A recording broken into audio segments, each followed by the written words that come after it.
The Sweet Oak BBQ joint had always been a haven of peace and comfort in the quiet town of Cedar Ridge, Tennessee.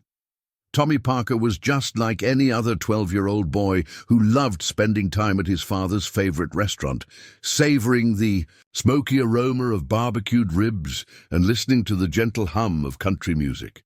But on this warm summer evening, as a group of dangerous outlaws cornered him behind the restaurant, they had no idea they were about to encounter the full fury of his father, Colonel James Parker, one of the most decorated Air Force Special Operations commanders in recent history. The Sweet Oak BBQ wasn't just any roadside establishment. It stood proud at the intersection of Highway 41 and Maple Street, its weathered wooden exterior telling stories of decades gone by. The parking lot, covered in crushed gravel, would fill up every evening with a mix of local trucks and passing travelers, all drawn by the legendary recipes that had been passed down through 3 generations of the Wilson family. Tommy had grown up watching Mr. Wilson, the current owner, tend to the massive smokers behind the restaurant. The old man had a way about him, a gentleness that made everyone feel welcome.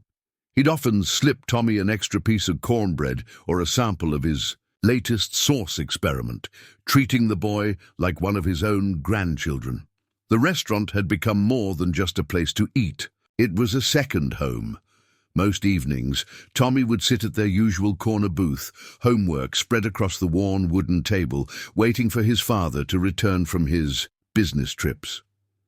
Colonel Parker's absences were frequent but predictable, part of the rhythm of their lives since Tommy's mother had passed away 3 years ago. The staff at Sweet Oak had become something of a surrogate family, keeping an eye on Tommy while his father served the country in ways he couldn't discuss.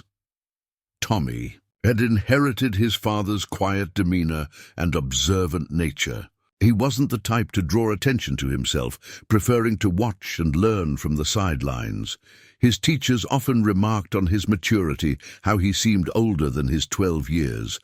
What they didn't know was that Tommy had learned early on to read people, to notice the subtle signs his father had taught him about staying aware of his surroundings. The evening started like any other. Tommy had finished his math homework and was helping Mr. Wilson sort through the day's delivery of supplies in the storage room. The old man had been teaching him about inventory management, though Tommy suspected it was more about keeping him occupied than actual learning. The sound of motorcycles rumbling into the parking lot barely registered at first. Sweet Oak got all kinds of customers, but there was something different about these newcomers. Tommy noticed it in the way Mr. Wilson's shoulders tensed, in the sudden silence that fell over the usually bustling kitchen. Through the small window in the storage room, Tommy could see them, 5 men in leather vests, their motorcycles bearing the emblem of the Iron Wolves, a notorious gang known for causing trouble across 3 states. "Stay here, son," Mr. Wilson had said, his usual warm smile replaced by a look of concern. "I'll handle this." But Tommy couldn't just stay put. His father had taught him to be observant, to understand situations, and something about these men set off all the warning signals he'd learned to recognize. The Iron Wolves weren't just any motorcycle gang. They'd been in the local news lately, connected to a string of robberies and assaults across Tennessee. They operated with a brutal efficiency that spoke of military training gone wrong, targeting small businesses in quiet towns where law enforcement was spread thin. Sweet Oak, sitting on the edge of Cedar Ridge, made for a perfect target. Tommy watched through the window as the men spread out across the restaurant, their movements precise and practiced. The leader, a tall man with a silver-streaked beard and a burn scar running down his neck, made his way to the counter where Mr. Wilson stood. Even from his hiding spot, Tommy could see the tension in the old man's stance, the way his hands gripped the counter just a little too tight. The restaurant had gradually emptied out, the regular customers sensing trouble and making quiet exits. Only a few remained, mostly travelers who didn't know any better, and the evening staff who looked increasingly nervous. Tommy could hear snippets of conversation, the kind of words his father had warned him about. Protection money, territory, consequences. Mr. Wilson stood his ground, his voice steady but firm as he refused their demands. Tommy felt a surge of pride mixed with fear. The old man had built this place from nothing, taking over from his father and turning it into a landmark that drew people from miles around. He wouldn't give in to threats easily, but the Iron Wolves weren't known for taking no for an answer. The leader's voice grew harder, his demands more explicit. Tommy could see the other gang members moving into position, blocking the exits, creating an atmosphere of barely contained violence. His father had taught him about situations like this, about reading the signs of impending conflict.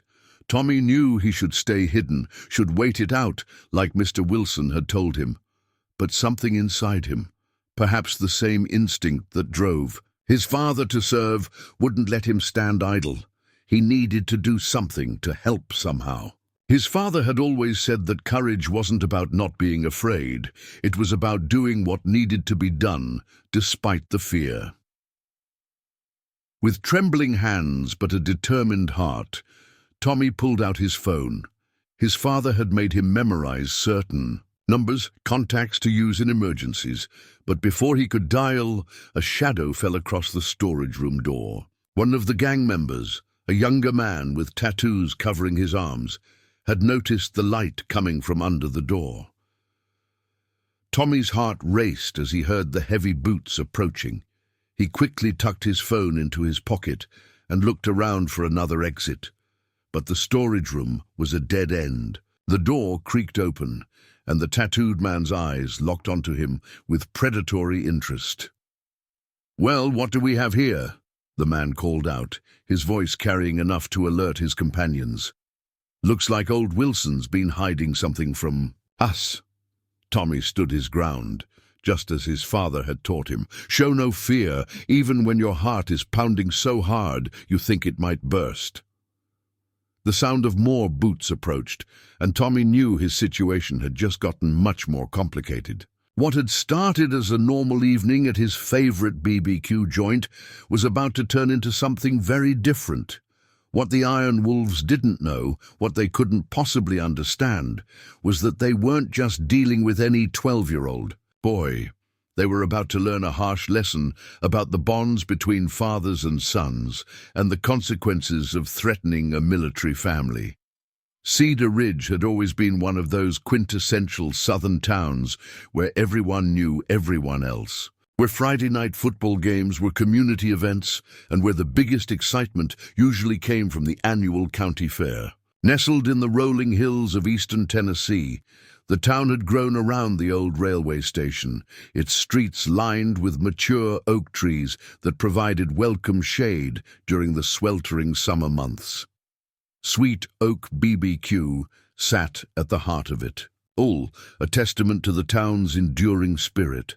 The restaurant had started as a simple roadside stand in the 1960s when George Wilson Sr. first set up his smoker and started selling pulled pork sandwiches to truckers passing through.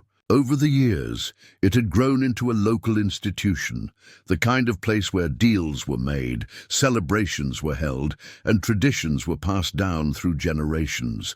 The current owner, George Wilson III, though everyone just called him Old George, had taken over from his father 20 years ago. He'd expanded the menu, but kept the core recipes unchanged, understanding that some things were better left untouched. The walls of Sweet Oak told its story through decades of photographs. Local sports teams celebrating victories, families marking milestones, and service members home on leave, enjoying a taste of home. Among those photographs was one of Colonel James Parker, Tommy's father, shaking hands with old George. It had been taken 5 years ago when the colonel had first moved to Cedar Ridge with his wife Sarah and young Tommy. The photograph captured a moment of joy, Sarah's smile bright and infectious as she held 7-year-old Tommy on her hip. No, one could have known then that cancer would take her just 2 years later, leaving the colonel to raise Tommy alone. The town had rallied around them during Sarah's illness and after her passing. Old George had been particularly supportive, keeping an eye on Tommy when the colonel's duties took him away. The restaurant became a sanctuary of sorts, a place where Tommy could feel close to the memories of his mother while surrounded by people who cared about him. Cedar Ridge itself was the kind of town that still believed in community. The local sheriff, Mike Dawson, made regular rounds not because of any particular threat, but because he enjoyed checking in on his neighbors. The high school principal, Mrs. Henderson, would often stop by Sweet Oak after school hours to share stories about her former student, Sarah Parker, who had briefly taught English before her illness. The town's peaceful nature made it an ideal posting for military families looking for stability. The nearby Air Force base, though relatively small, handled specialized operations that required experienced personnel. Colonel Parker's position there was officially listed as Administrative Command, but those who knew him understood there was more to his role than paperwork. Tommy had grown up understanding the delicate balance between his father's military life and their civilian existence. He learned early on not to ask too many questions about where his father went or what he did. Instead, he focused on the lessons his father taught him during their time together. Lessons about awareness, responsibility, and the importance of staying calm under pressure. The locals had their own theories about Colonel Parker's work, of course. They'd noticed how he carried himself, the way his eyes constantly scanned rooms and crowds, how he could shift from friendly neighbor to commanding presence in an instant. But Cedar Ridge folks respected privacy, especially when it came to military matters. The town's tranquility had remained largely undisturbed until recently. The first signs of trouble had appeared about 3 months ago when reports started circulating about a new motorcycle gang moving through the region. The Iron Wolves weren't like the usual recreational riders who passed through town on their way to the mountains. These men brought an edge of menace with them, a calculated aggression that set everyone on edge. Sheriff Dawson had warned the local business owners to be careful, to report any suspicious activity immediately. But Cedar Ridge's limited law enforcement resources made it difficult to maintain constant vigilance. The town had always operated on trust and good faith. They weren't prepared for the kind of systematic intimidation the Iron Wolves specialized in. Old George had been one of the first to voice concerns about the gang. He'd seen similar groups during his younger days, understood the pattern of how they operated. They would start small, testing the waters with minor provocations, then gradually increase their pressure until they controlled entire towns through fear and violence. The Wilson family had built Sweet Oak into more than just a restaurant. It was a symbol of Cedar Ridge's values, a place where people could come together, regardless of their backgrounds. Old George had weathered economic downturns, changing tastes, and countless other challenges. But the threat posed by the Iron Wolves was different. This wasn't just about business. It was about the soul of the community itself. Tommy understood, more than most 12-year-olds would, about the situation. His father had taught him to read between the lines, to understand the subtle shifts in community dynamics that could signal approaching trouble. He'd noticed how conversations at Sweet Oak had grown more guarded lately, how people's eyes would dart to the door whenever motorcycles were heard passing by. The restaurant's strategic location made it particularly vulnerable. Situated at the intersection of two major roads, it was both a local gathering spot and a convenient target for anyone looking to establish control over the area. Old George had already refused several offers of protection from suspicious characters passing through town, but tonight was different. The Iron Wolves weren't just passing through anymore. Their arrival carried an air of purpose, of calculated intimidation that suggested they were ready to make their move. The gang had chosen their moment well. The sheriff was attending a law enforcement conference 2 counties over, and the normal evening crowd had thinned out early due to an approaching storm.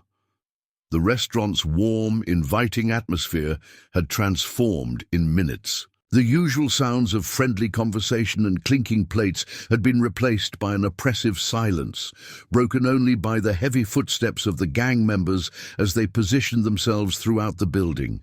The few remaining customers sat frozen in their seats, trying to make themselves invisible as the situation unfolded. Old George stood behind his counter, his weathered hands steady as he faced down the gang's leader. He'd survived too much, worked too hard to be intimidated easily. But Tommy, watching from his hidden vantage point in the storage room, could see the concern in the old man's eyes. Not for himself, but for the others trapped in this situation.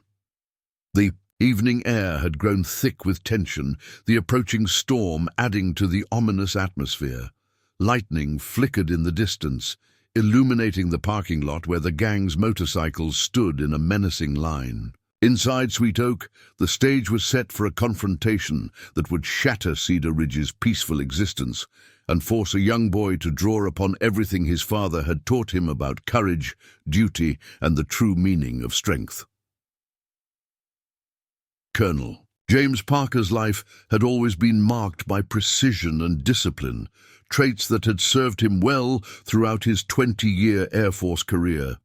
Currently assigned to the Joint Special Operations Command, he specialized in coordinating high-risk extraction missions, though few in Cedar Ridge knew the true nature of his work. His official title at the local base was intentionally vague, a necessary shield for operations that often took him to the world's most dangerous corners. Behind his quiet demeanor and friendly smile lay the mind of a tactical expert. The colonel had earned his reputation through countless successful missions, each one requiring split-second decisions that often meant the difference between life and death. His specialty wasn't just in combat operations. It was in reading situations, anticipating threats and neutralizing them before they could escalate. The transition to single parenthood after Sarah's death had been his greatest challenge. She had been the one who made their house a home, who helped Tommy navigate the complexities of being a military child. After losing her, James had thrown himself into ensuring Tommy would grow up not just safe, but prepared. He taught his son the same situational awareness that had kept him alive in combat zones, though he presented these lessons as games rather than survival skills. "Watch the exits, Tommy," he would say during their dinner at Sweet Oak. "How many ways out can you spot?" Or, "Tell me about the new customers who just walked in. What do you notice about them?" Simple exercises that Tommy had absorbed naturally, not realizing he was learning the same observation techniques taught to special operations personnel. The colonel's current mission had taken him to an undisclosed location in Eastern Europe. A routine extraction had become complicated by local political tensions, requiring his direct oversight. He had been gone for 3 weeks now, maintaining contact with Tommy through carefully scheduled secure calls. Their last conversation had been just this morning.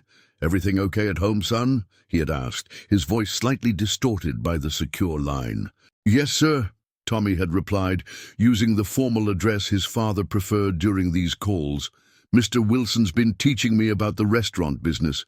Says I might make a good manager someday." The colonel had chuckled at that, but his next words were serious.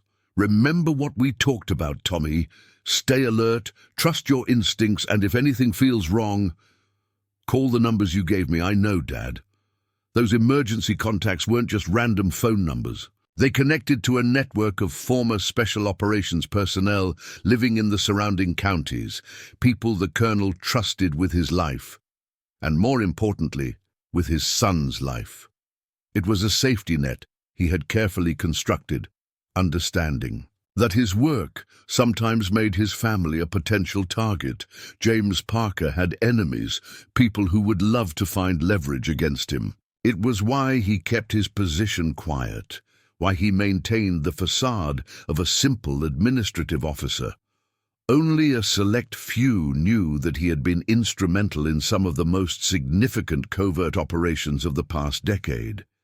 His specialty was getting people out of impossible situations, planning extraction routes where none seemed to exist. The colonel had initially chosen Cedar Ridge for its strategic location, close enough to the base for convenience, but far enough from major cities to avoid unwanted attention. The town's tight-knit community provided an additional layer of security, as newcomers were easily noticed and questioned. He had carefully cultivated relationships with key figures in the community, from Sheriff Dawson to Old George, creating a network of trusted allies who could keep an eye on Tommy during his absences. But even the most carefully laid plans couldn't account for everything. The Iron Wolves' appearance in the region had caught local law enforcement off guard. The gang's military-style tactics suggested they had members with formal training, making them far more dangerous than typical outlaw bikers. The colonel had been monitoring their movements through his contacts, growing increasingly concerned about their proximity to Cedar Ridge. His current mission had come at the worst possible time, but duty had called. Before leaving, he had pulled Tommy aside for a serious conversation. "Son, I need you to be extra careful while I'm gone. Stay close to people we trust. If anything feels wrong, anything at all, you use those numbers. Don't try to handle things yourself." Tommy had nodded solemnly, understanding the gravity in his father's voice. The colonel had then shared something he rarely discussed, details about his work. "What I do, Tommy, it's about getting good people out of bad situations. Sometimes the best solution isn't about fighting. It's about thinking 3 steps ahead, understanding your resources, and staying calm under pressure." Those words had been meant as guidance, but they had also been a warning. The colonel knew that his son was approaching an age where he might try to handle dangerous situations himself. He needed Tommy to understand that bravery wasn't about facing danger head-on. It was about making smart choices when confronted with threat. The colonel's training methods with Tommy had always been subtle. During their hiking trips, he would teach his son about reading terrain and finding escape routes, presenting it as wilderness survival skills. Their games of chess were lessons in strategic thinking, understanding that every move had consequences. Even their regular visits to Sweet Oak served a purpose. The restaurant's layout, with its multiple exits and clear sightlines, made it an ideal location for teaching situational awareness. What worried the colonel most wasn't the direct threats, those he could plan for. It was the unpredictable elements, the random chances that could put his son in harm's way when he wasn't there to protect him. He had trained Tommy as best he could, tried to prepare him for any situation, but he knew that no amount of training could fully prepare a 12-year-old for real danger. The colonel's current position, monitoring satellite feeds of an operation thousands of miles away, left him feeling particularly helpless. Something about the timing of this mission had bothered him from the start. His instincts, honed by years of combat experience, told him that things back home were about to take a dangerous turn. But duty held him in place, forcing him to trust in the preparations he had made, the lessons he had taught, and the network of protection he had built around his son. What he couldn't know was that at that very moment, in the back room of Sweet Oak BBQ, all of those lessons were about to be put to the test. His son was facing exactly the kind of situation he had feared. Alone, outnumbered, and forced to make decisions that would challenge even a trained operative. The question wasn't whether Tommy remembered his father's teachings, but how he would apply them in a real-world crisis where the stakes were life and death. The Iron Wolves' arrival at Sweet Oak had been calculated, their timing precise. The late evening hour meant fewer witnesses, and the approaching storm would discourage any passers-by from lingering too long. Their motorcycles, 5 heavily modified Harley-Davidsons, were parked in a formation that blocked the main entrance, their chrome fixtures reflecting the occasional lightning that illuminated the darkening sky. Marcus "Shark" Thompson, the gang's leader, had spent weeks planning this move. Cedar Ridge represented more than just another small town to intimidate. It was a strategic location, a perfect hub for their expanding operations. Sweet Oak BBQ, with its position at the crossroads and its status as a local landmark, was the key to establishing their dominance over the area. Shark's military background, 3 tours with the Marines before a dishonorable discharge, had taught him the importance of psychological warfare. He had chosen his crew carefully for this operation. Mike "Rattler" Jenkins, a former Army Ranger turned enforcer, twins Jack and Jim Kelly, experts in intimidation, and Danny "Kid" Martinez, their newest member with something to prove. The gang had done their homework. They knew Sheriff Dawson was out of town, knew the local police force was understaffed, and had mapped out every potential response time from neighboring jurisdictions. What they hadn't counted on was a 12-year-old boy who had been raised by one of the military's most skilled tactical commanders. As they entered Sweet Oak, the change in atmosphere was immediate. The usual warmth of the restaurant gave way to a tense silence, broken only by the sound of their heavy boots on the wooden floor. The remaining customers, an elderly couple near the window, a family of 4 trying to finish their meal quickly, and a pair of truckers at the counter, froze in place, instinctively sensing the threat.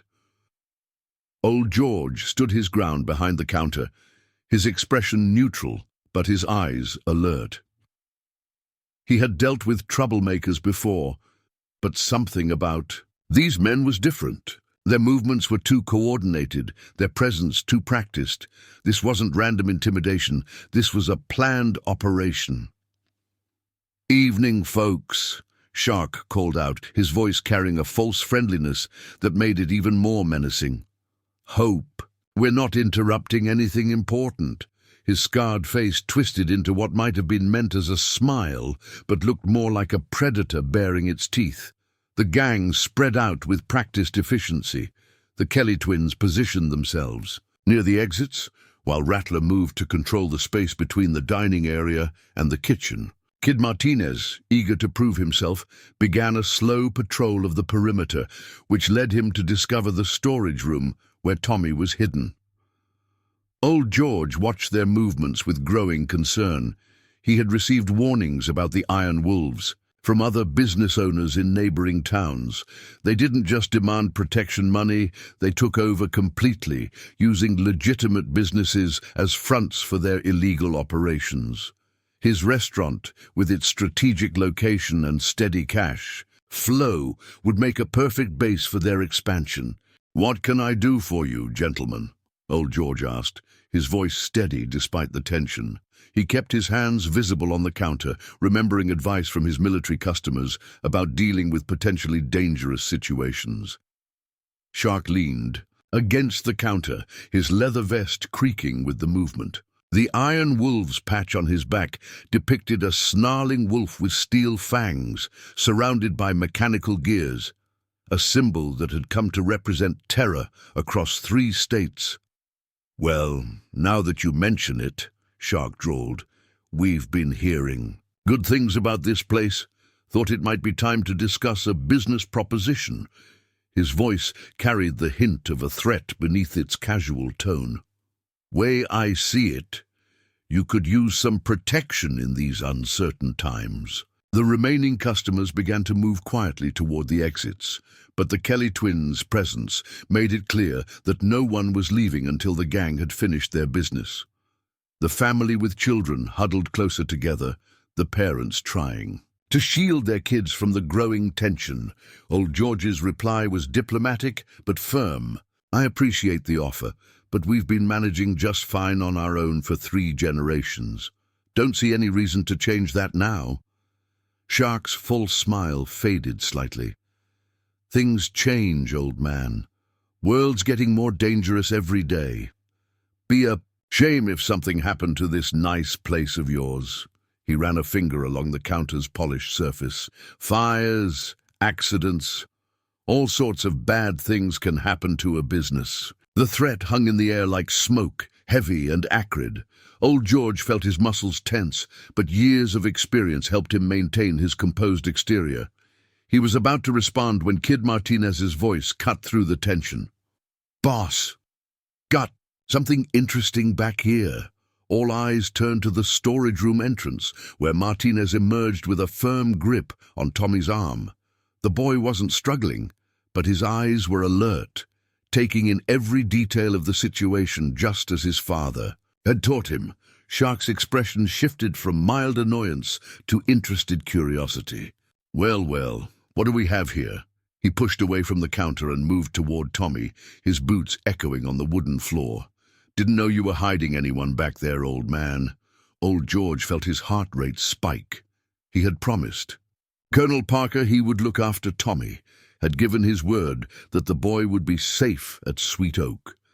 Now, watching the gang leader approach Tommy, he felt that promise slipping away. "Leave him be," Old George said, his voice harder now. "He's just a kid helping out with inventory. Got nothing to do with any of this." Shark ignored him, focusing instead on Tommy's calm demeanor. Most kids would be terrified, but this one was different. He stood straight, his eyes moving between gang members, noting positions and stances with an awareness that seemed out of place in someone so young. "What's your name, kid?" Shark asked, stopping a few feet from Tommy. "Tommy," the boy replied. Simply, his voice steady.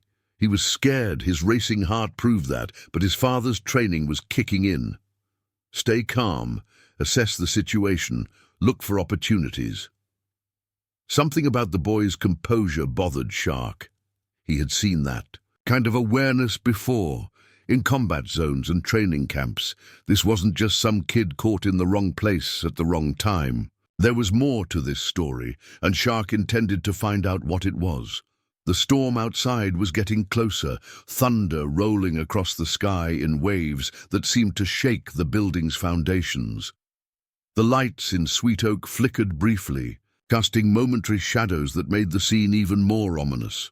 In that moment, as Shark studied Tommy with growing suspicion, the situation balanced on a knife's edge. What had started as a simple intimidation operation had just become considerably more complicated. The tension in Sweet Oak BBQ grew thicker with each passing moment. The remaining customers had retreated to the far corners of the restaurant, trying to make themselves as inconspicuous as possible, while the Iron Wolf's attention focused on Tommy.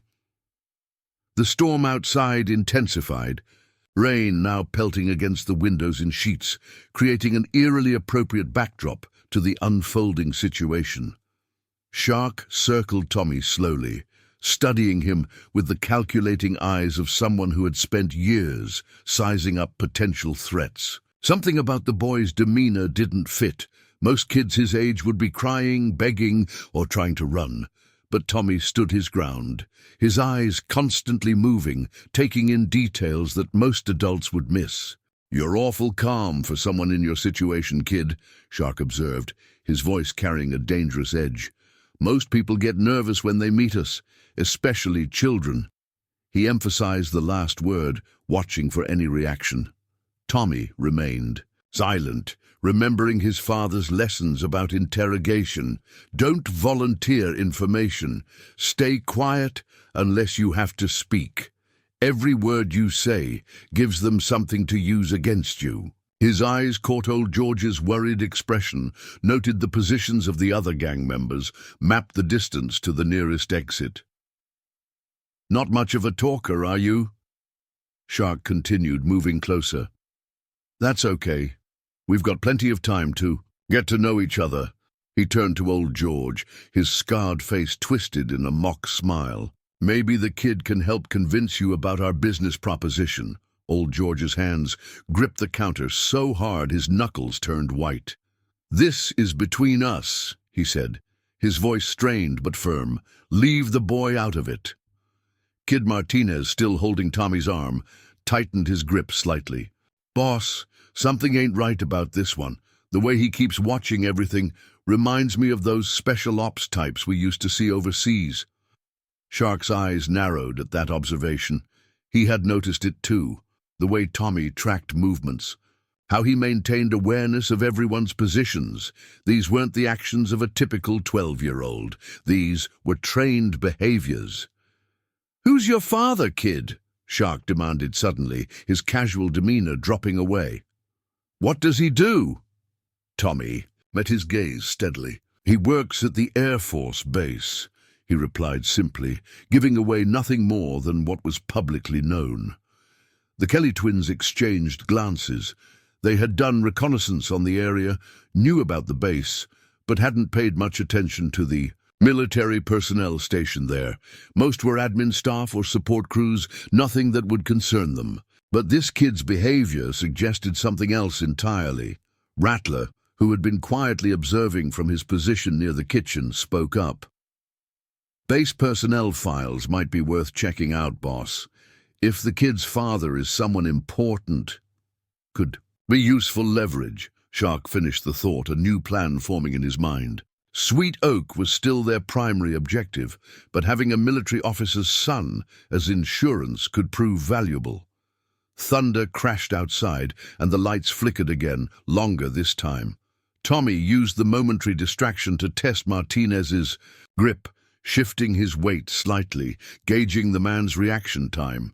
His father had taught him about pressure points, weak spots in holds that could be exploited, but had always emphasized that knowledge was useless without the right opportunity. The remaining customers watched the scene with growing horror. The family with children had pulled their kids close, the mother quietly crying as she recognized the dangerous turn the situation had taken.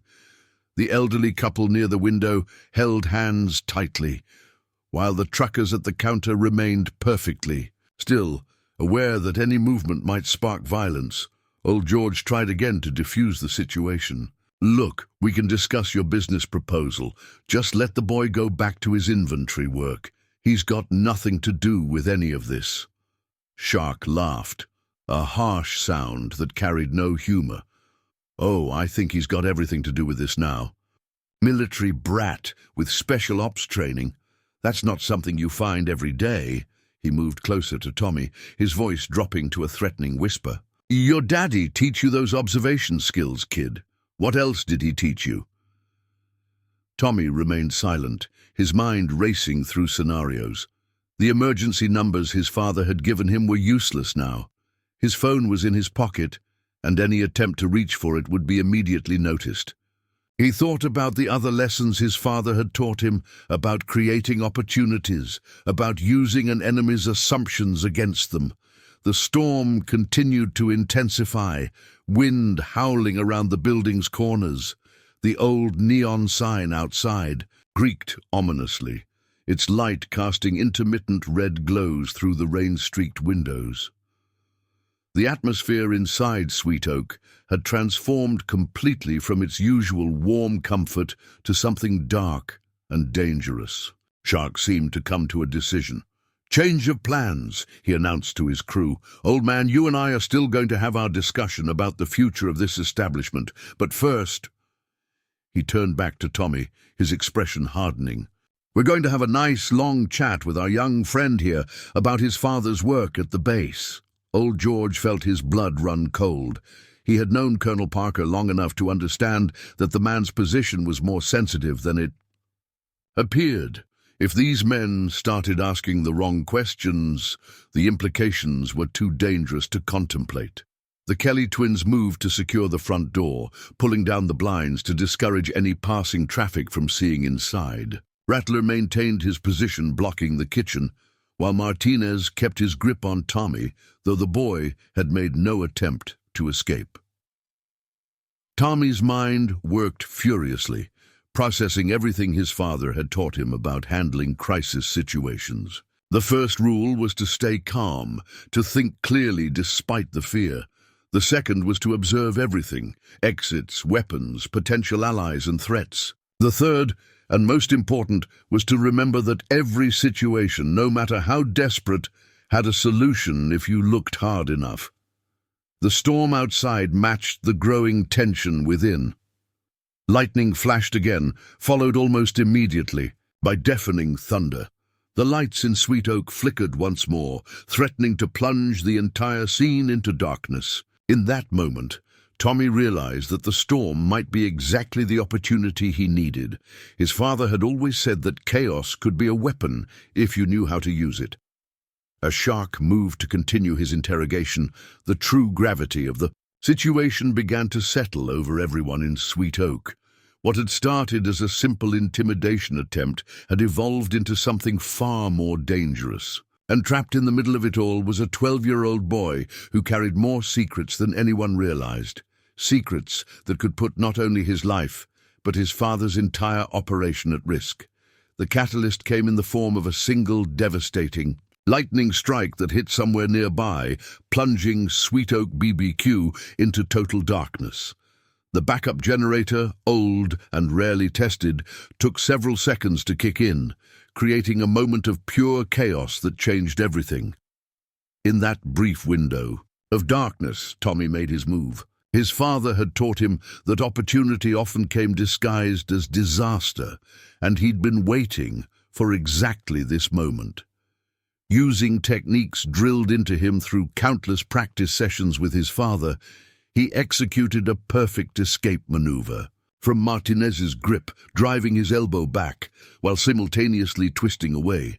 The sudden darkness had caused Martinez to tighten his hold instinctively, exactly as Tommy had anticipated. This made the pressure point Tommy targeted even more vulnerable. The young gang member's grip broke with a surprised grunt of pain, and Tommy was moving before anyone could react. "Get him!" Shark's voice cut through the darkness, but Tommy was already executing the next phase of his plan. He'd memorized the layout of Sweet Oak during his many hours helping in the storage room, knowing every corner, every obstacle, every potential hiding spot. The backup generator finally kicked in, casting everything in a dim, yellowish light that created more shadows than illumination. The gang members were moving now, but their aggressive actions worked against them in the cramped space. The Kelly twins collided with each other as they lunged forward, while Rattler's attempt to cut off the kitchen access was hampered by the counter's awkward angle. Tommy didn't run for the exits. That would have been too obvious, too expected. Instead, he dove beneath one of the dining tables, rolling quickly toward the center of the room. His small size, usually a disadvantage, now worked in his favor as he navigated the forest of table legs and chairs. "Watch the doors!" Shark commanded, his military training evident in the sharp, precise orders. "He's trying to get outside." But Tommy had no intention of leaving. His father had taught him that in some situations, the safest place was right in the middle of danger, where nobody would think to look. He needed to buy time, to create enough confusion to execute the next part of his plan. Old George, understanding the need for distraction, began moving behind the counter, knocking over plates and utensils accidentally as he backed away from Shark. The noise and movement drew instinctive attention from the gang members, creating more chaos in the already confusing scene.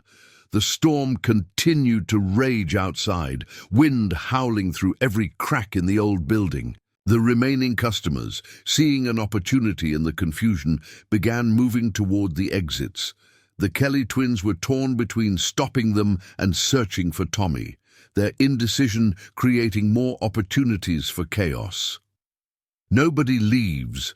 Shark's voice carried the edge of someone losing control of a situation. "Find the kid first, then we'll deal with the rest." Tommy used the moment to reach for his phone, shielded by the tablecloth hanging down around him.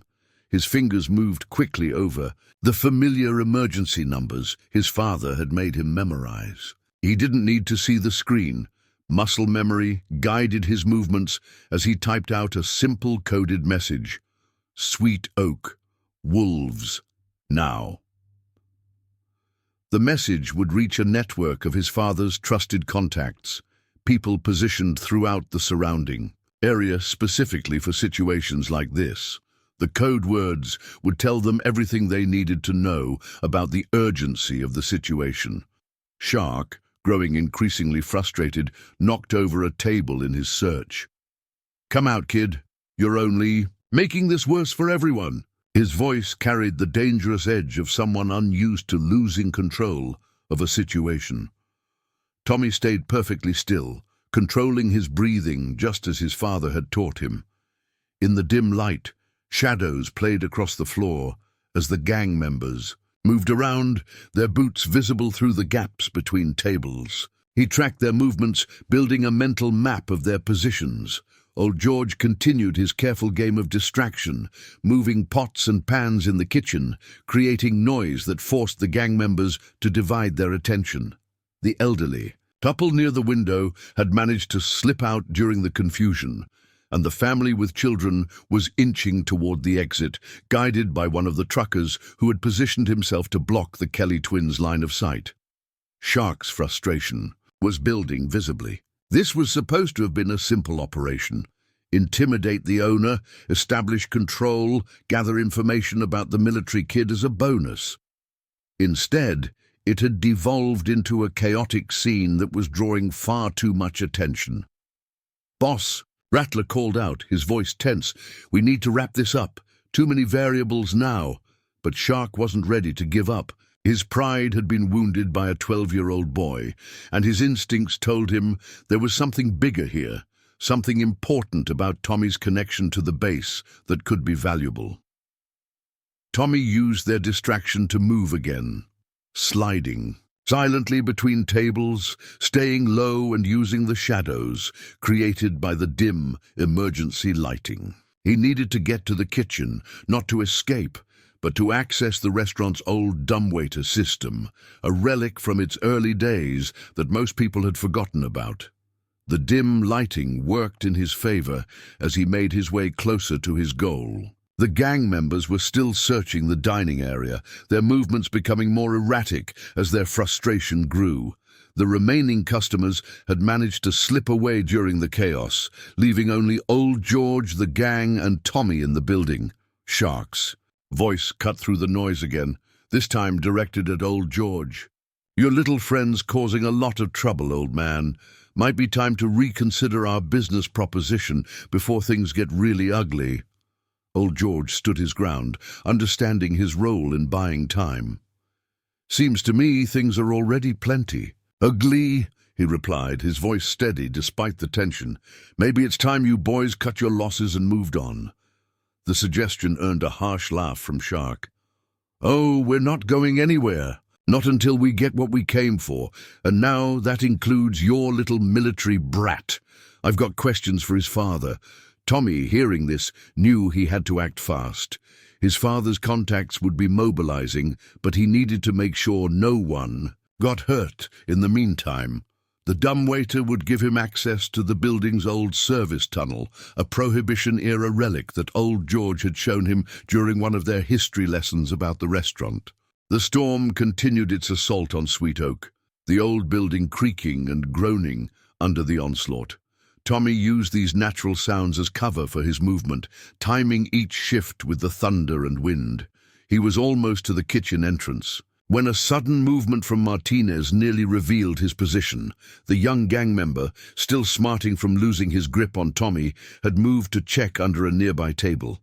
Tommy froze, barely breathing, as Martinez's boots stopped inches from his position. The moment seemed to stretch forever. The only sound, the pounding of rain on the roof and the distant rumble of thunder.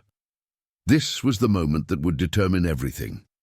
Whether Tommy's plan would succeed or fail, whether the situation would end peacefully or in violence. In the dim light of the backup generator, with chaos swirling around him and danger just inches away, Tommy Parker prepared himself for the most crucial decision of his young life. The storm that raged outside. Sweet Oak BBQ had grown into something fierce, its intensity matching the growing tension inside. Thunder rolled continuously now, and the rain hammered against the windows with such force it sounded like gravel being thrown against glass. The backup generator hummed steadily, but the lighting remained dim, creating a world of shadows and uncertainty. Martinez's boots shifted slightly, the leather creaking as he bent down to check another table. Tommy held his breath, his body completely still as the gang member's search brought him dangerously close. His father's voice echoed in his memory. "Sometimes the best movement is no movement at all. Let them pass by. Let them think they know where to look." The moment stretched like elastic, seconds feeling like hours as Tommy waited. Martinez was now so close that Tommy could see the worn soles of his boots, could hear the frustrated breathing above him. One wrong move, one small sound, and everything would fall apart. Old George, sensing the danger, created another distraction. He accidentally knocked over a stack of metal serving trays, the resulting crash causing Martinez and the others to instinctively turn toward the noise. Tommy used that split second to slide silently beneath another table, moving closer to his goal, the kitchen entrance. "Would you stop making so much noise?" Shark snapped at old George, his patience wearing thin. "You're making this harder than it needs to be." "Place is old," old George replied calmly. "Things fall sometimes, especially during storms like this." Shark wasn't buying it. His military experience had taught him to recognize deliberate distractions, and his suspicion was growing. He moved toward the counter, his boots heavy on the wooden floor. "You know something, old man? I'm starting to think you know exactly where that kid is." The accusation hung in the air, adding another layer of tension to the already charged atmosphere. Old George met Shark's gaze steadily, years of dealing with difficult customers, helping him maintain his composure. "If I knew where he was, I'd tell you. No sense in letting this situation get any worse." Tommy used their exchange to continue his careful progress toward the kitchen. He was close now, just a few more tables to go. The dumbwaiter was his goal, not for escape, but for something else entirely. His father had taught him about using terrain to his advantage, about turning familiar spaces into tactical assets. The Kelly twins had moved to flank the counter, their synchronized movements speaking to years of working together. Rattler maintained his position near the kitchen, but his attention was divided between watching the entrance and keeping an eye on old George. Lightning flashed again, briefly illuminating the entire restaurant through the windows. In that instant, Tommy caught a glimpse of movement outside, quick, purposeful shadows moving through the rain. His message had been received. Help was positioning itself, but he needed to buy more time. Shark, growing increasingly frustrated, slammed his hand down on the counter. "Listen up, kid," his voice boomed through the restaurant. "This little game of hide-and-seek is over. Come out now, and maybe we can all walk away from this. Keep hiding, and things are going to get very unpleasant." Tommy remained silent, knowing that responding would only give away his position. Instead, he focused on his next move. The kitchen was just a few feet away now, but Rattler's position made it impossible to reach without being seen. He needed another distraction, something bigger than falling trays. As if answering his thoughts, the storm provided exactly what he needed. A massive thunder crack shook the building, causing the lights to flicker violently.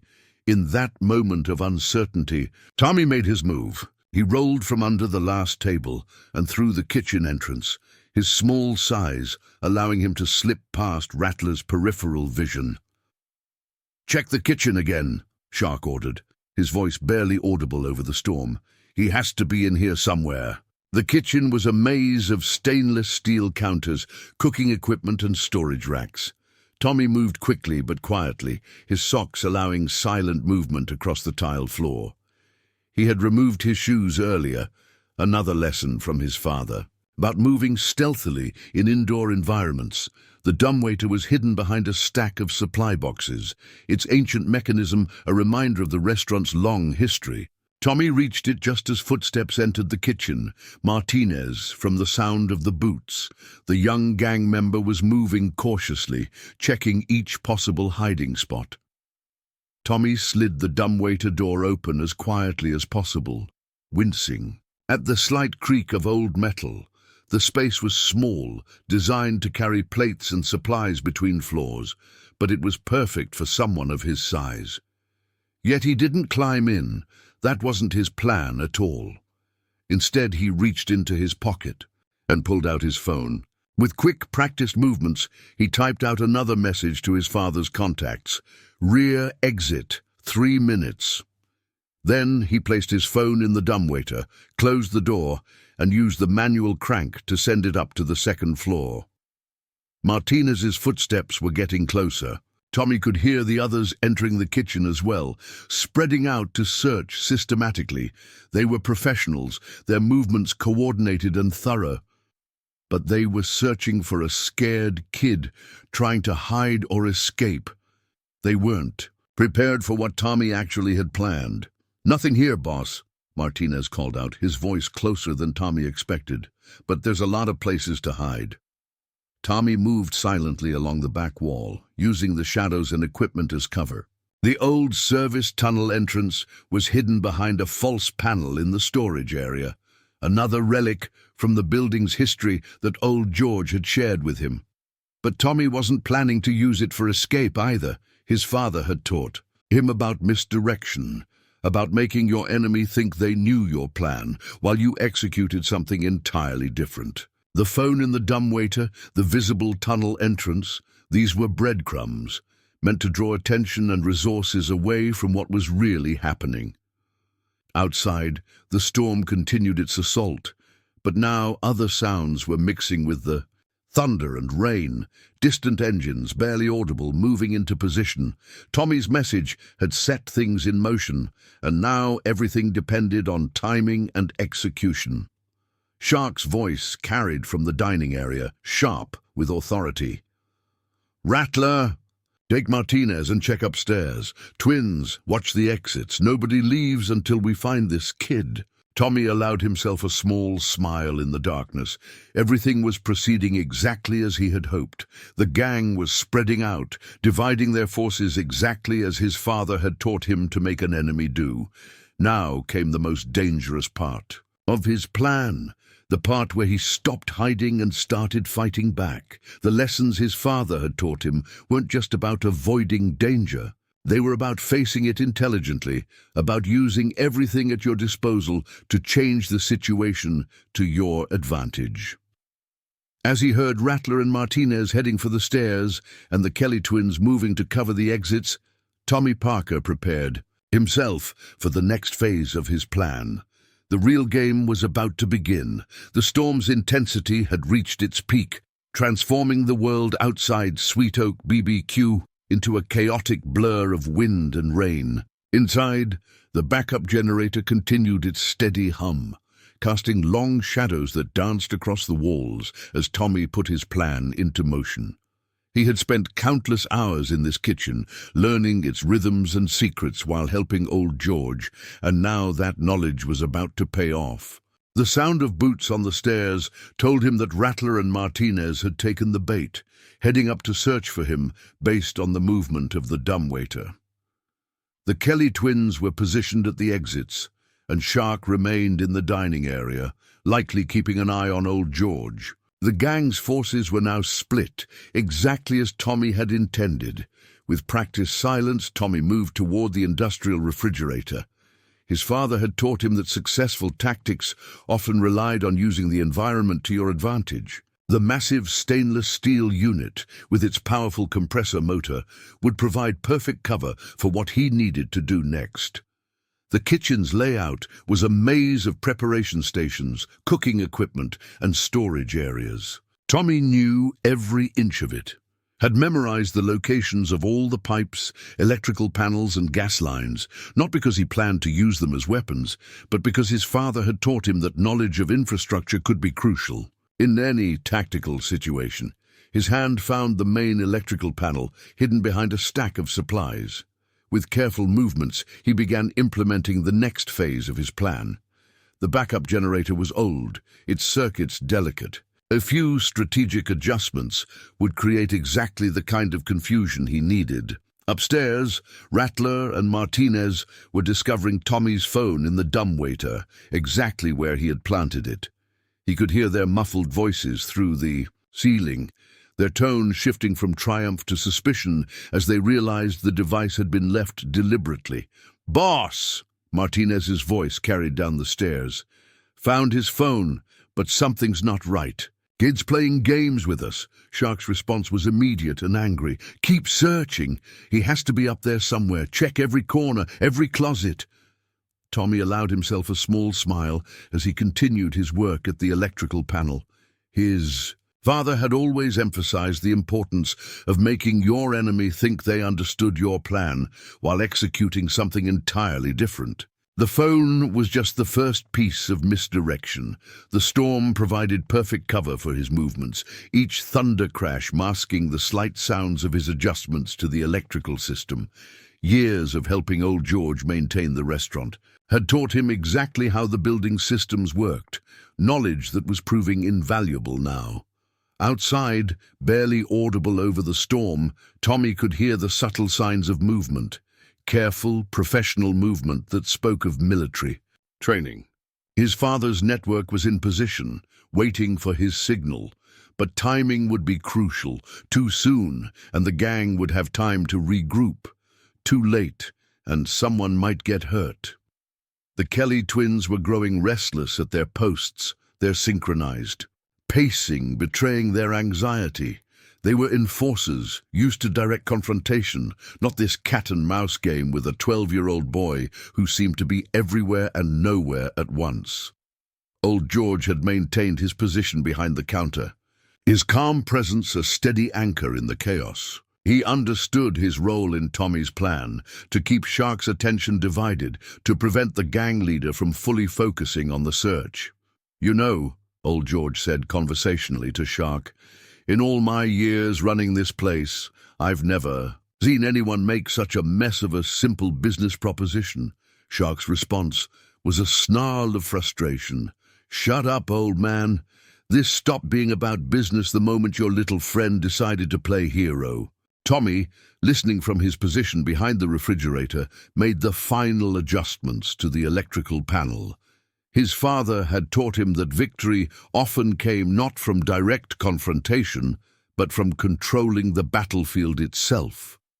In moments, he would demonstrate exactly what that meant. The storm's fury reached a new level, wind howling through every crack in the old building. Tommy used the cover of nature's chaos to move to his next position, sliding silently between the massive cooking islands that dominated the kitchen's center.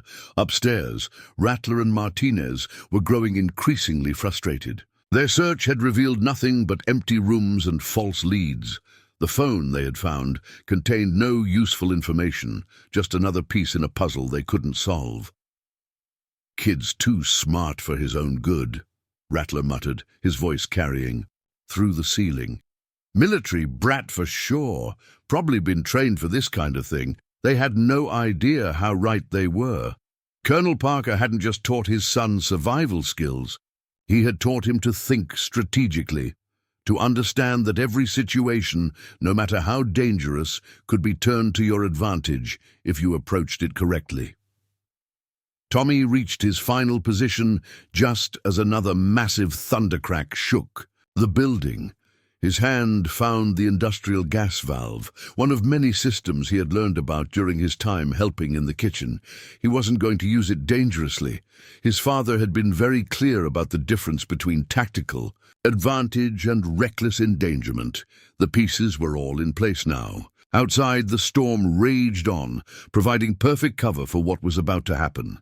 Inside, the gang remained split between floors, their coordination broken by Tommy's careful manipulation of their movements.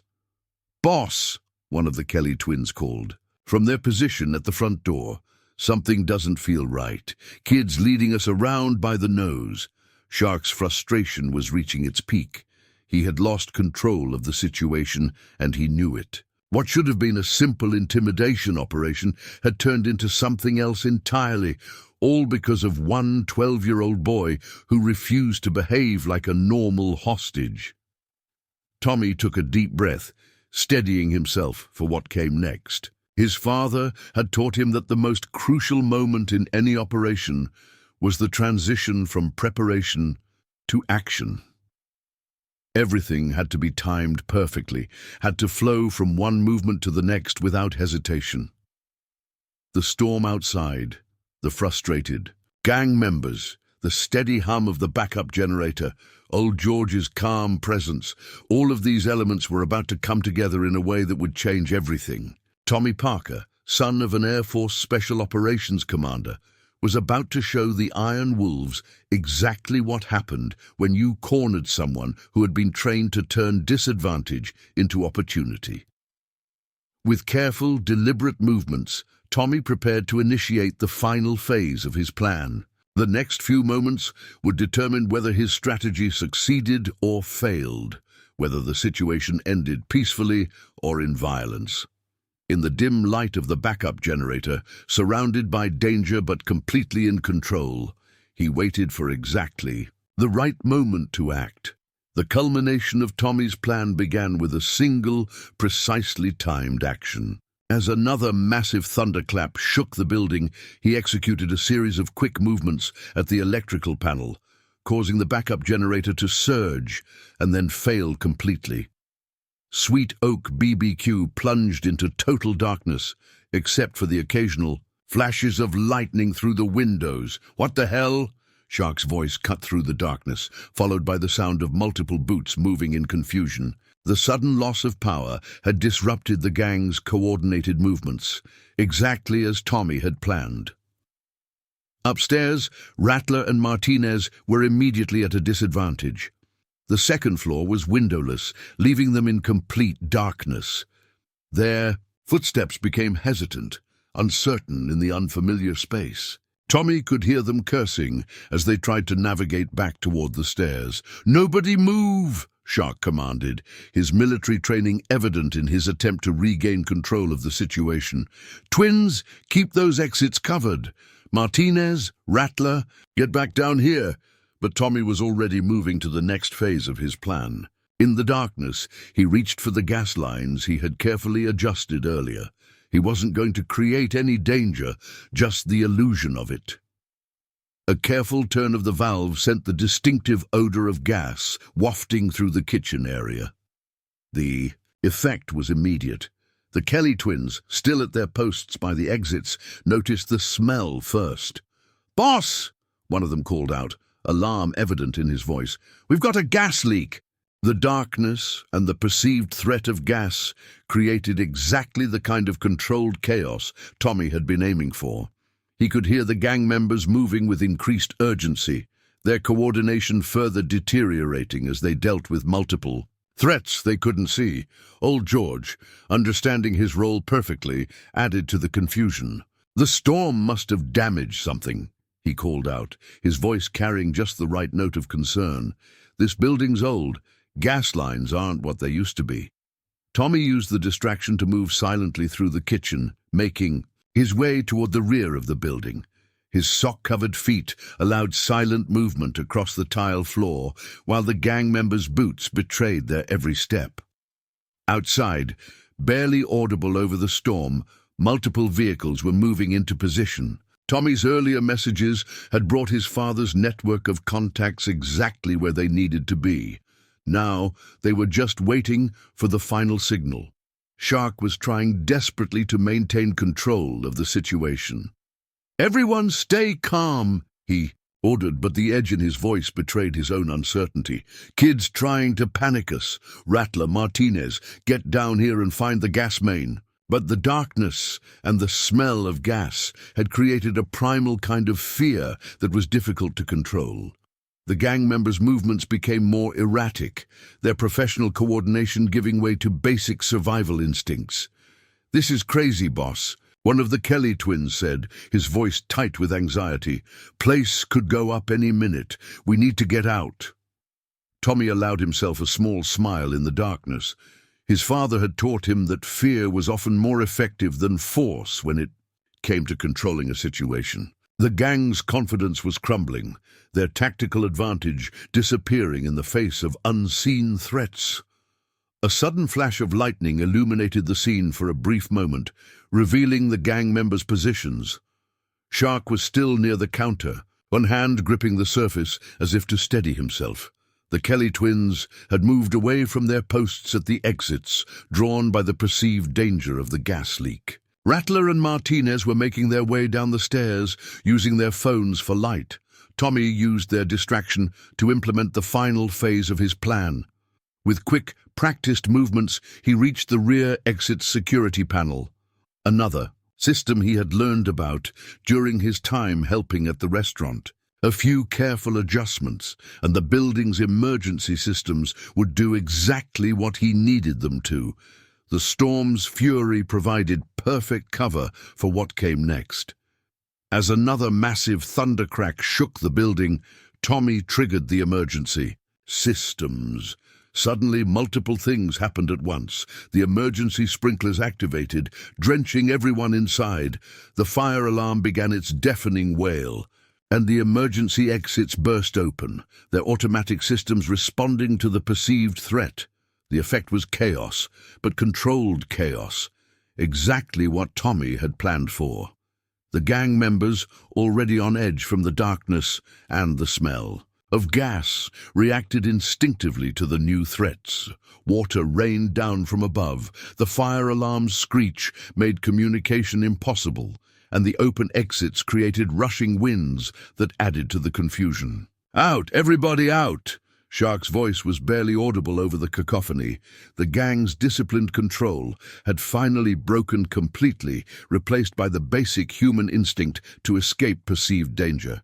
Outside, multiple vehicles suddenly flared to life, their headlights cutting through the rain to illuminate the exits. The Iron Wolves found themselves facing a semicircle of trucks and SUVs, each one positioned strategically to cut off any escape routes.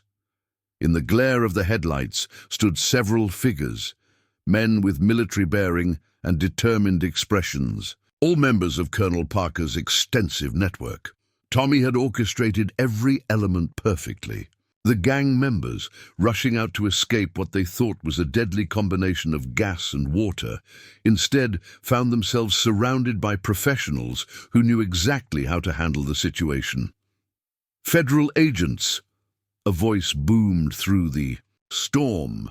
Though Tommy knew these weren't actually federal agents, they were his father's contacts, many of them former special operations personnel who now worked in private security. "On the ground, hands where we can see them."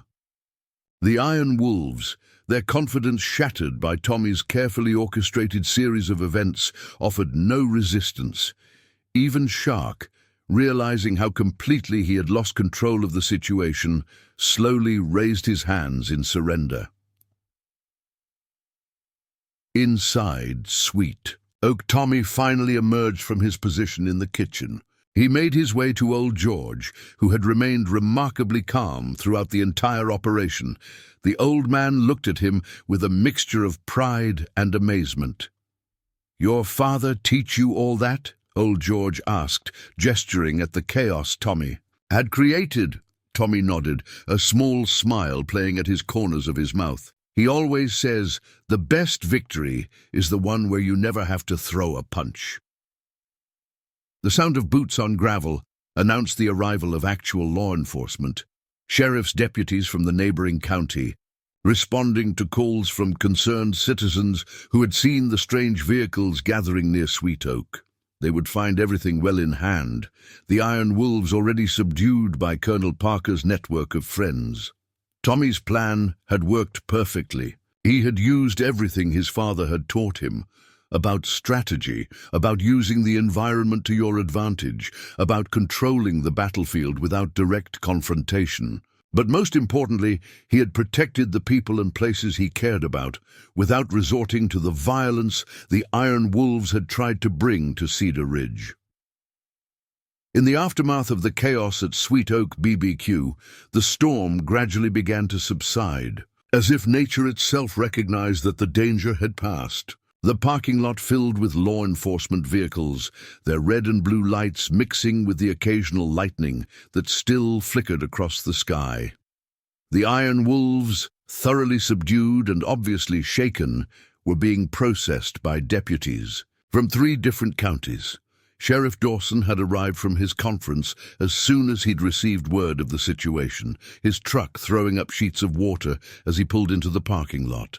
He found Tommy sitting at his usual booth inside Sweet Oak, calmly sipping a chocolate milkshake while old George worked on getting the restaurant's systems back to normal. "Son," the sheriff said, shaking his head in amazement, "your daddy's going to be mighty proud when he hears about this." He slid into the booth across from Tommy, still trying to process the full scope of what had happened. "Want to tell me how you managed to turn the tables on 5 hardened criminals?" Tommy took another sip of his shake before responding. "Dad always says the best way to win a fight is to make the other guy think he's losing before it even starts." His voice was steady, showing no signs of the stress he'd just endured. "I just used what he taught me about controlling situations." Outside, members of Colonel Parker's network were quietly disappearing into the night, their work done. They had appeared when needed, just as the colonel had planned, but they weren't the type to stick around for recognition or thanks. They were professionals who understood the value of discretion. The Kelly twins were being led to separate patrol cars, their usual synchronized movements broken by defeat. Rattler and Martinez followed, both looking shell-shocked, as if they still couldn't quite believe they'd been outmaneuvered by a 12-year-old boy. Shark was the last to be loaded into a vehicle, his face a mask of frustrated rage as he realized how completely his plans had fallen apart. Old George, having finally restored power to the restaurant, joined Tommy and the sheriff at their booth. The old man's clothes were still damp from the sprinkler system, but his eyes sparkled with pride. "Been serving food in this place for 30 years, he said, sliding in next to Tommy. "Never seen anything quite like what you pulled off tonight." "Son." The sheriff pulled out his notebook, though it was more for form's sake than necessity. "The Iron Wolves have been causing trouble across 3 states, he explained. FBI's been building a case against them for months. Tonight's events will go a long way toward putting them away for good." Tommy nodded, but his mind was already elsewhere. He pulled out the replacement phone his father had made sure he always carried as a backup, quickly typing out a message to let the colonel know everything was okay. He knew his father would be worried, even though the network would have already reported the situation's resolution. The response came almost immediately. "Proud of you, son. Used your head instead of your fists. That's my boy." As the night wore on, more details of Tommy's ingenious plan came to light. The sheriff listened in amazement as old George recounted how Tommy had used the restaurant's systems to create a series of escalating threats that broke the gang's cohesion without putting anyone in real danger. "The gas leak was particularly clever," old George said, chuckling. "Wasn't really a leak at all, just enough of a controlled release to get them worried. Boy knew exactly which valves to adjust to create the smell without any actual danger." The sheriff shook his head in wonderment. "And the sprinklers? The emergency exits?" "All part of the plan," Tommy explained. "Dad taught me that when you're outnumbered, you have to change the environment to work in your favor. The sprinklers and alarms were just to add to the confusion, make them think the situation was more dangerous than it really was." As word spread through Cedar Ridge about what had happened at Sweet Oak, people began gathering outside, despite the late hour and lingering rain. They came to show support, to offer thanks, and to see for themselves that everyone was okay. The restaurant had long been the heart of their community, and the thought of it falling into the hands of criminals had been unthinkable. Tommy's phone buzzed again, another message from his father. "Coming home early. Should be there by morning. Sounds like you've had enough excitement for 1 week." The boy smiled at that. His father would want a full debriefing, would want to know exactly how Tommy had applied his training to handle the situation. But he would also be relieved that his son had found a way to resolve the crisis without violence, using intelligence and strategy instead of force. The local news crews were starting to arrive, drawn by reports of the Iron Wolves' capture. "Sheriff, Dawson moved to intercept them, knowing that Colonel Parker would prefer to keep his son's involvement as quiet as possible. The official story would focus on the coordinated effort of local law enforcement, with little mention of the crucial role played by a 12-year-old boy. As the excitement began to die down, old George started cleaning up the mess left by the evening's events. Tommy automatically moved to help him, falling back into their familiar routine as if nothing unusual had happened. The old man watched him with newfound respect, understanding now why Colonel Parker had chosen Sweet Oak as a safe haven for his son. "You know," old George said as they worked, "your daddy's been bringing you here since you were knee-high to a grasshopper. Always knew there was something special about you, but never imagined you had all this in you." Tommy shrugged, his natural modesty reasserting itself. "Dad always says it's not about being special, it's about being prepared. He taught me to think about situations from all angles, to look for solutions that don't involve fighting." The sheriff, having dealt with the media, returned to the booth. "Well, son, looks like Cedar Ridge owes you a debt of gratitude. The iron. Wolves have been shutting down businesses all across the region.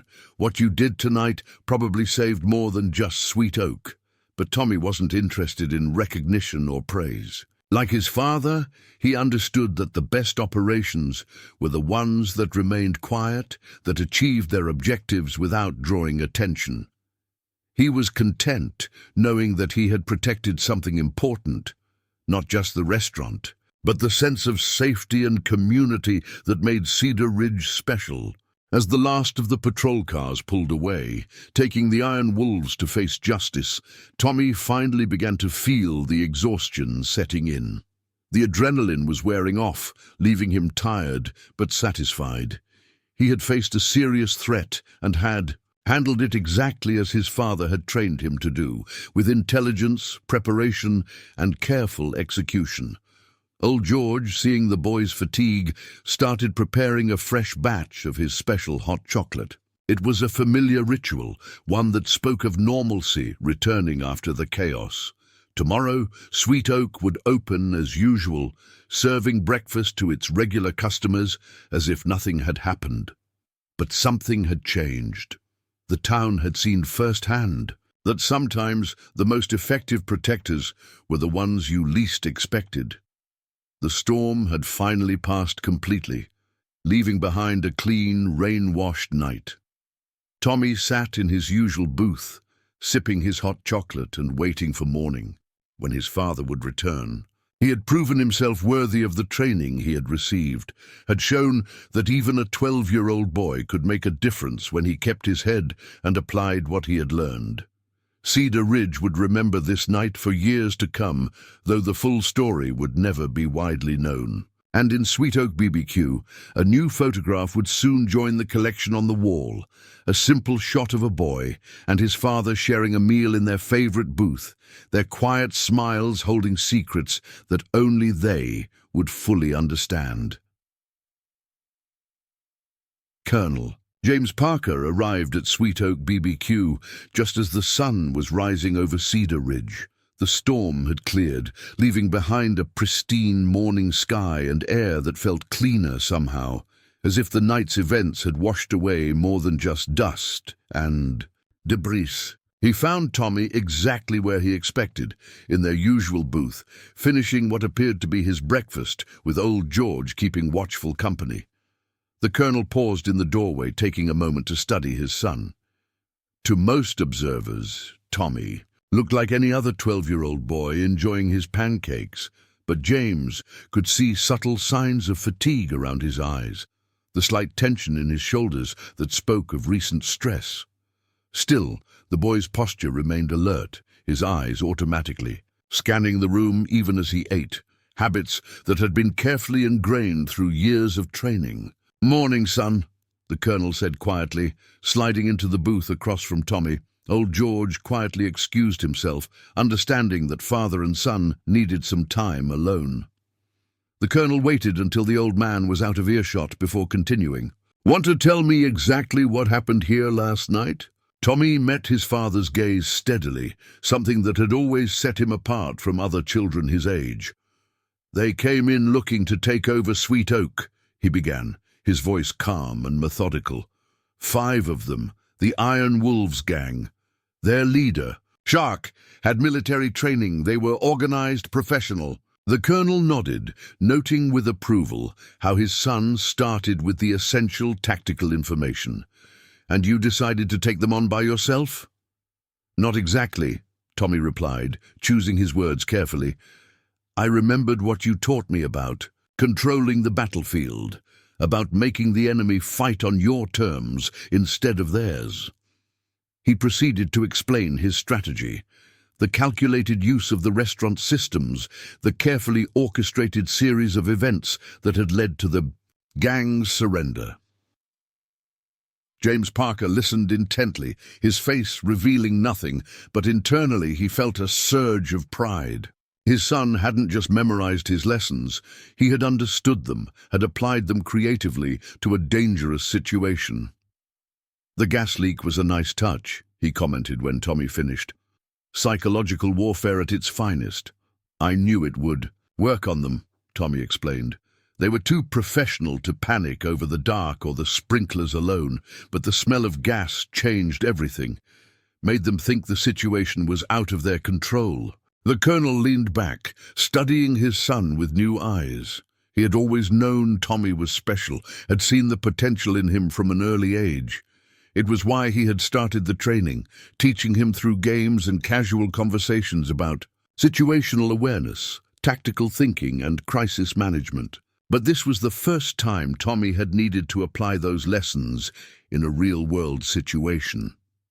"You took a big risk," the colonel said finally. "A lot could have gone wrong."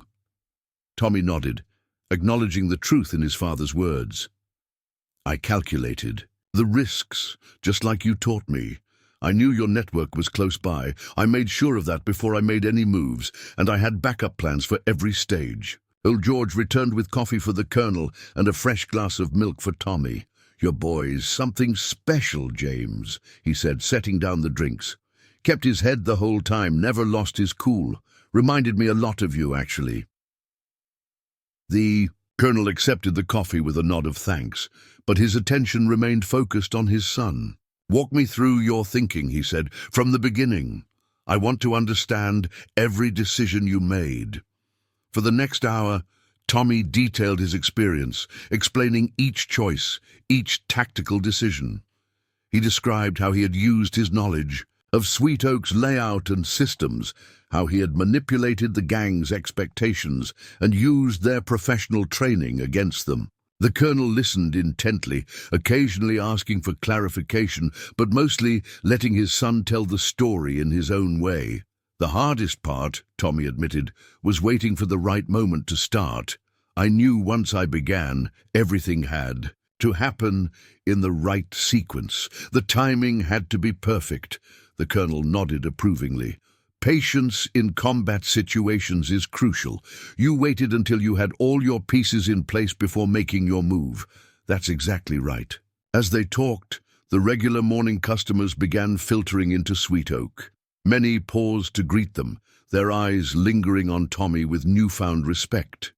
The story of what had happened the night before had spread through Cedar Ridge like wildfire, though few knew the full details of Tommy's role in the events. "There's something else we need to discuss," the colonel said finally, his voice taking on a more serious tone. "The Iron Wolves weren't just any gang. They've been on our radar for months, suspected of having connections to larger criminal organizations. Their interest in Cedar Ridge might not have been random."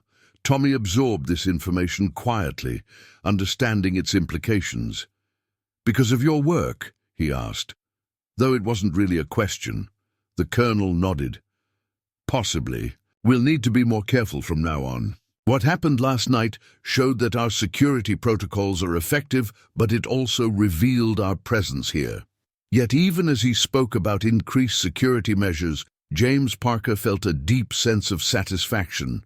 His son had faced a serious threat and had handled it with intelligence and composure. The training had worked, perhaps better than he had anticipated. "Your mother would be proud," he said softly, allowing himself a rare moment of emotional vulnerability. "She always said you had a special kind of strength inside you." Tommy looked down at his empty plate, processing his father's words. Sarah Parker had been the one who first noticed Tommy's unusual capacity for staying calm under pressure, his natural ability to analyze situations beyond his years. She had encouraged the colonel to start training their son early, understanding that in their world, such skills might one day be crucial. "I thought about her last night," Tommy admitted, "about how she always said that Sweet Oak was more than just a restaurant. It was part of our family. I couldn't let them take that away." Tommy straightened in his seat, recognizing that their conversation was shifting from debriefing to planning. "What do you want me to do?" "For now, we maintain our routine. Keep coming to Sweet Oak, keep helping old George, keep practicing your observation skills, but we'll add some new elements to your training. Last night showed me you're ready for more advanced lessons." The morning sun had fully risen now, streaming through Sweet Oak's windows and filling the restaurant with warm light. The events of the previous night felt almost dreamlike in the cheerful morning atmosphere, but the subtle changes were there if you knew where to look. The slightly more attentive posture of the regular customers, the protective way old George watched over his young helper, and most notably, the new confidence in Tommy Parker's bearing. The colonel finished his coffee, his mind already working through the adjustments he would need to make to Tommy's training program. His son had proven himself capable of handling serious threats, but with that capability came increased responsibility. The world they lived in was dangerous, and now that Tommy had demonstrated his abilities, that danger would only increase. But looking at his son, seeing the quiet strength and determination in his young face, Colonel James Parker knew that whatever challenges lay ahead, Tommy would be ready to face them. The events at Sweet Oak BBQ had been more than just a test. They had been a revelation of exactly what his son was capable of achieving. The transformation of Cedar Ridge in the weeks following the incident at Sweet Oak BBQ was subtle but significant. The Iron Wolves' arrest had made national news, though Tommy's role remained carefully omitted from official reports. The town had gained a reputation as a place that stood up to intimidation, that protected its own, though few outsiders understood exactly how that protection had been accomplished. Colonel Parker had made some adjustments to their daily routines. Their morning visits to Sweet Oak continued, but now they included more intensive training sessions disguised as casual conversations. He would create theoretical scenarios for Tommy to solve, each one more complex than the last, building on the experience his son had gained during the confrontation with the gang. "Always remember," the colonel would say, watching Tommy work through another tactical puzzle. "What happened that night wasn't just about winning. It was about protecting people without putting them in danger. That's the real victory." Old George had become an unofficial part of their training regime, though he might not have realized it. The colonel had noticed how Tommy's relationship with the restaurant owner had contributed to his successful handling of the crisis. The boy's intimate knowledge of Sweet Oak's layout and systems had been crucial, and the trust between him and old George had created a foundation for effective action. The regular customers had noticed changes in Tommy as well. He carried himself differently now, with a quiet confidence that went beyond his years. Yet he remained the same helpful, polite boy they had always known, still helping old George with inventory and greeting familiar faces with a warm smile. "Your boy's growing up fast," Sheriff Dawson commented to the colonel one morning, watching Tommy efficiently manage the breakfast rush while old George dealt with the delivery. "Hard to believe he's the same kid who used to hide behind your legs when he first came to town." The colonel nodded, though his eyes never stopped scanning the restaurant's entrance, a habit that had only intensified since the incident. "He's learning to balance strength with responsibility. That's not an easy lesson at any age. The Iron Wolves' prosecution had proceeded quickly, their previous crimes catching up with them now that they were in custody. Shark and his crew faced multiple federal charges, their attempted takeover of Sweet Oak adding another layer to their legal troubles. Tommy had been kept out of the official proceedings, his father's connections ensuring that his role remained protected. But the boy's actions had rippled out in unexpected ways. Other small towns in the region, hearing about Cedar Ridge's resistance to the gang, had started organizing their own community protection programs. The colonel found himself fielding discreet inquiries from law enforcement agencies about training methodologies, though he carefully avoided mentioning that his most successful student was his 12-year-old son. Tommy's training continued to evolve. The colonel introduced new elements, advanced situational awareness exercises, more complex tactical scenarios, and most importantly, lessons about when not to engage. The best operators, he would explain, know how to avoid confrontation whenever possible. What you did at Sweet Oak was necessary, but it should always be a last resort. The boy absorbed these lessons with his usual quiet intensity, understanding that his father was preparing him for a world that was becoming increasingly complex. The colonel had started sharing more details about his work, carefully selected, information that would help Tommy understand why their precautions were necessary. "The world's changing, son," he explained during one of their private conversations. "The lines between civilian life and potential threats are getting blurrier. What happened with the Iron Wolves? That's just one example of how ordinary places can become battlegrounds without warning. Sweet Oak itself had undergone some subtle changes. Old George had installed new security systems, though he made sure they didn't affect the restaurant's welcoming atmosphere. The regular customers had developed a heightened awareness of their surroundings, unconsciously adopting some of the habits they'd observed in Tommy and his father. One morning, about a month after the incident, Tommy was helping in the kitchen, when old George pulled him aside. "Your daddy's taught you well," the old man said, his voice carrying years of wisdom. "But you've taught us something too. Showed us that sometimes the quietest person in the room might just be the strongest." Tommy considered this thoughtfully. "Dad says strength isn't just about being able to fight. It's about knowing how to prevent fights from happening in the first place." The colonel, overhearing this exchange from his usual booth, felt a surge of pride. His son had not only learned the tactical lessons he'd been taught, but had grasped their deeper meaning. The training wasn't just about survival or protection. It was about understanding how to maintain peace through preparedness and intelligence.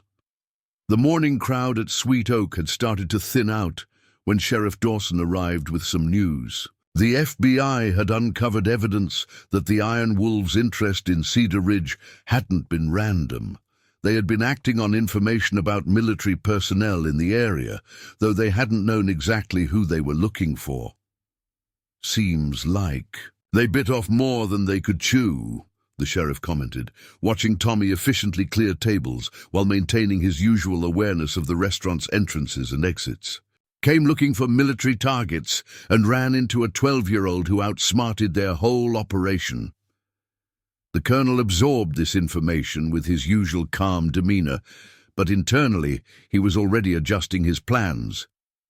The training would need to intensify, but carefully, ensuring that Tommy maintained his balance between capability and compassion. As the summer progressed, life in Cedar Ridge settled into a new normal.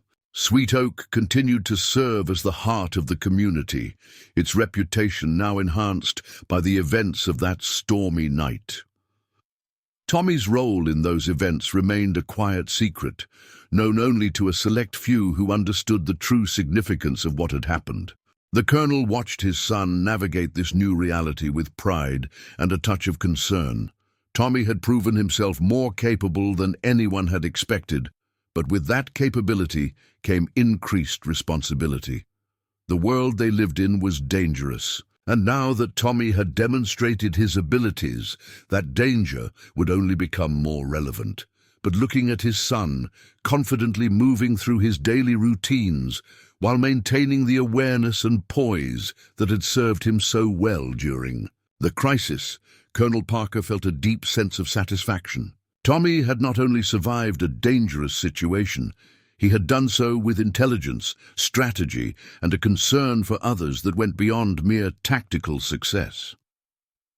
The last light of day was fading when father and son left Sweet Oak that evening. The restaurant's warm glow spilled out onto the sidewalk, a beacon of community and resilience in a world that sometimes seemed increasingly chaotic.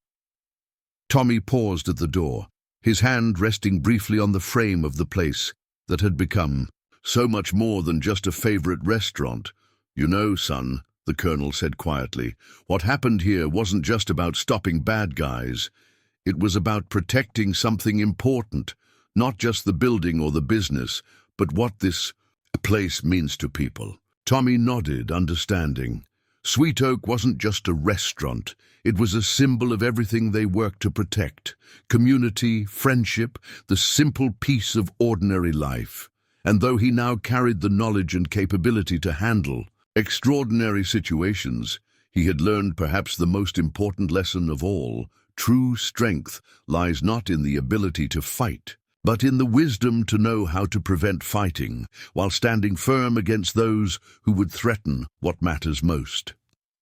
If you enjoyed this thrilling story about a young boy who outsmarted a dangerous gang using his father's military training, make sure to hit that subscribe button and turn on notifications so you never miss our next captivating tale.